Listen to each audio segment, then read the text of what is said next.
All right, welcome. We are here to hear the analysis of supplemental budget number 1. Welcome David Romans and Tanya Zimmerman. Hey guys.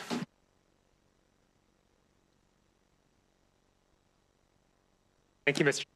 We're going to go through our document. I think you have supplemental budget number 1. So if you turn to page 1, we take a look at the general fund outlook.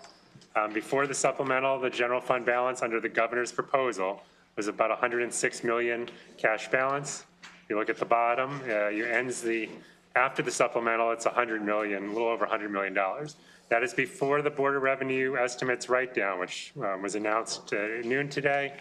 If you were to take in the BRE write-down, which across fiscal 25 and 26 is almost $350 million less of general fund revenue, you'd have a closing balance of about 247 million negative under the governor's plan. So there will be work to be done by the General Assembly to get the budget back into balance. Just to highlight some of the key changes to the general fund in the supplemental, there are some assumed transfers that will have to be done through the Budget Reconciliation and Financing Act. One is an additional 80 million transfer to the general fund from the Strategic Energy Investment Fund. The governor is proposing spending less money as part of the supplemental, cutting 80 million of planned spending and then transferring that money to the general fund. There's about $78 million being taken out of the local income tax reserve fund on top of the 230 million the administration had already proposed. All this money would be paid back, but 40 million of it would be paid back over a 10-year period consistent with the BRFA, which already had a payback provision for the first 230 million. The other 37 million or so is for costs related to family program. The general fund will have to pick up those costs in the near term because if the governor's bill to suspend to delay the program would delay our getting special fund revenues. So that part of the repayment would be done more quickly. It'd come out of the family revenues in future years. So it'd be a 2-year repayment. The other revenue adjustment is taking 20 million from the state unemployment insurance fund balance. This is the state's own self-insured program for state employees only, not the larger unemployment insurance program. This leaves about a fund balance of about 10 million at the end of fiscal 26. And then there's just a technical adjustment to adjust how much is being transferred out of the innovation investment tax credit as the original budget took out more than was there. Other revenue adjustments is they are reflecting our fiscal note estimates on the income tax proposal of the governor's and on the capital gains part of his proposal. That adds about 65 million of revenue. They're reflecting fiscal note impacts on the estate and inheritance tax, which was slightly to the negative. So those are the revenue adjustments. On the spending side, the single big item is 297 million across fiscal 25 and 26 for the Developmental Disabilities Administration. This money addresses a shortfall. The programs were underfunded in both years. So it's putting enough money to properly fund DDA in each year. And it also backfills for places where like cost containment that was planned can't be done. For example, some of the fiscal 25 cost containment in the governor's original plan can't be implemented because it requires federal CMS approval of the plan, and they're not going to be able to get that in time to implement the changes in fiscal 25. So it restores those things. What it does not do is undo all the other cost containment that was proposed. The administration is still has that in the budget. To the extent the General Assembly wants to restore some of that funding to do less cost containment in DDA, you will need to add funds to the budget in each year. So David, that's still, what was it, $236 million in the original budget that would need to be restored? Right, and the numbers come down a little bit for some various reasons. It's been adjusted, but yes. It's that's fiscal, for just fiscal 26. Yeah. Thank you. Please continue. That's really the major change. There are so there are some other additions related to family that I already referenced under the spending adjustments part. They agreed with one of the DLS recommendations related to Medicaid MCO recoveries, so they're taking that money themselves. More jobs for Marylanders tax credit program. They're funding with existing special funds that are already in a balance rather than general funds. Also notable, they are withdrawing funds for employee increments for people who are not represented by a bargaining unit. So if you're in a bargaining unit that agreed to get an employee increment in fiscal 26, the money is still in the budget. If you are a manager, if you are in an agency like the judiciary that doesn't have collective bargaining, none of those employees would get increments under this plan. So it's just for people in bargaining units. It's the first time the state has ever done this where it's had differential increments for different employees. The other smaller changes, there's some fund swaps related to the primary care program, some savings because the state was supposed to pay the family costs for DDA and behavioral health and Medicaid providers. So if the program's delayed as proposed, then we wouldn't need to make those payments. So that's the kind of the big picture on the general fund. I'm going to turn it over to Tanya, who's going to talk about more of the specific items in the supplemental. Page 2 of the document shows kind of the net impact across the individual fund sources. This accounts for some of the changes in contingent reductions and appropriations as well. So accounting for the plan reversions that are part of the what was submitted in the supplemental, the general fund spending would increase by $222.1 million.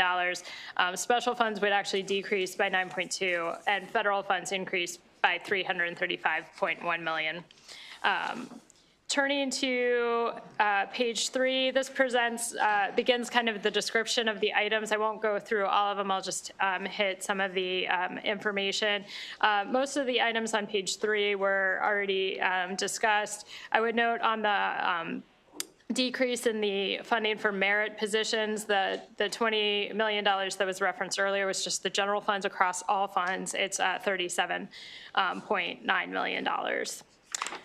Turning to page 4 and 5, these are actions that kind of change some of the contingent. They either add new contingent reductions and appropriations or alter ones that were in the budget as introduced. The largest of the general fund changes is related to the family. So it's adding the $37.3 million and withdrawing all of the special fund appropriation that supported the division of paid leave contingent on a bill delaying the program because the special funds won't be available, but they still will have costs just at a lower level. There are a couple changes that remove a deficiency that was contingent on legislation. There was no legislation to effectuate that reduction, so it adds that funding back. And related to a provision that was recommended in the DBM testimony at the BRFA hearing, they have recommended striking the provision related to St. Mary's College of Maryland's formula, and so this supplemental removes the contingent language to restore the funding. There are a variety of other changes that relate to some of their proposals, and the BRFA heard at the hearing, many of which were technical, related to things that were already in the budget, as well as reducing the funds directly for the low-intensity support services in fiscal 2026 rather than contingently. Turning to page 6, this highlights a small amount of additional PAYGO spending. The largest of that is $2 million for our Life Skills and Reentry program. It's replacing funds that they're expecting to revert in fiscal 2024. And then there is an additional $2 million across 2025 and 2026 for Trade Point Atlantic. Turning to page 7, this highlights areas where they have added new positions. Some of these are completely new positions. Some of them would be contractual conversions. On this page, there are a total of 98 new positions. 44 of them are in MDOT. They're realigning positions from the Transportation Authority to MDOT. The rest of them total 54 positions. DLS is recommending deleting all of those new positions except for the ones in MDOT.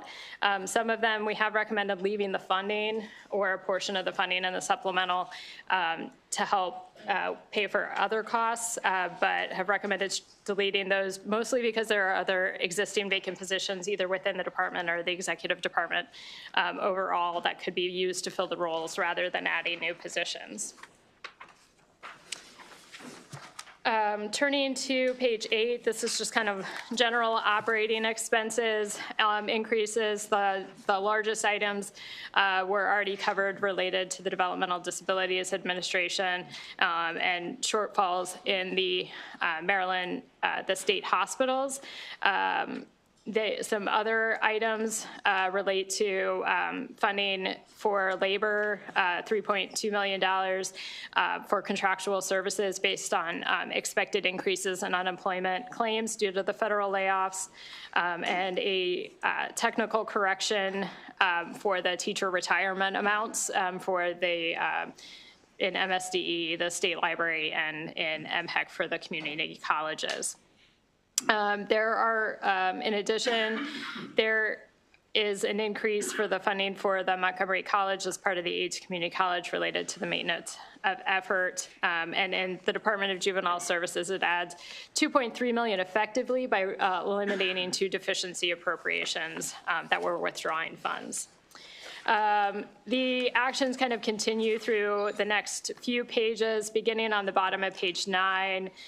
This starts the kind of non-general fund spending increases. The largest of these are federal funds, primarily in the State Department of Education, that are like enrollment based, and as well as some administration costs related to Section 8 in the Department of Housing and Community Development. On the top of page 10, there are 2 of the first 3 items on there relate to the 988 crisis line. This is funding from the surcharge that was passed in legislation last year and will support those costs. As we understand it, these reflect the amounts that were estimated at the time that the bill was passed. Moving ahead to page 13, these discuss some realignments. That first page are really just like realigning items, kind of almost one for one across different agencies. Turning to page 14, they have realigned a number of the items that were originally in the dedicated purpose account, moving them out to the agencies that are expected to spend the funds. DLS in the State Reserve Fund analysis had made a number of recommendations on these, and are continuing to make those recommendations in the new locations. The 2 largest of those are $50 million each of special funds from the alternative compliance payments that would be going to MEA and MDOT. DLS had noted in the reserve fund analysis that the uses didn't appear to line with things that were statutorily allowed, and so was adding language to make the funds contingent on legislation authorizing the uses. On page 15, the first item there relates to the biomarker testing. DLS was recommending deleting those funds. The funds for the Office of Strategic Initiatives, this item adds 8 positions as well as $1 million. DLS had not originally made a recommendation, but is making a recommendation to delete the new position, similar to the reasons noted before, but does recommend leaving the funding. The remaining items, again, these align with the recommendations that were made in the reserve fund analysis, just transfers them to the new locations. And then the rest of the items on kind of the bottom of page 15 and continuing on to 16 are fund swaps of a number of varieties, primarily from general funds to special funds where there are those available. The largest of those are related to the More Jobs for Marylanders program. That concludes our presentation, and we're happy to take questions. Thank you. Thanks for the excellent presentation, as always. Questions regarding the supplemental budget? David, while we have you here, I just wanted to talk about BRE for just a minute. I know it's very fresh news. We just watched it not even an hour and a half ago. What appears to have happened is that we've had a downward revision on income tax based on federal actions of about $350 million, with some puts and takes, with higher earnings from interest rates. That number comes down a little bit. Also looks like BRE did flag in December that they were already anticipating potential Trump actions to the federal workforce to the tune of $250 million. if I do my math right, that's about $600 million in loss based on federal actions that we're not seeing in this budget. Can you remind us, what was the number you gave us at the outset? This supplemental budget comes in at 100 million fund balance. That's what the SAC recommended. We pretty much do that every year. It's prudent to leave 100 million in fund balance. If we take out the BRE adjustments for today, where are we? It'd be about negative 247 million at the end of fiscal 26. But we have to be plus 100, so now we've got to account for about 350 million. Correct. In this budget just to comply with SAC. Correct. Okay. Any other questions for these folks? All right. Well, we have work to do, so we'll get to work. Me too. All right. We're adjourned. We're going to be back here, committee, at, let's say, 2:30 to vote.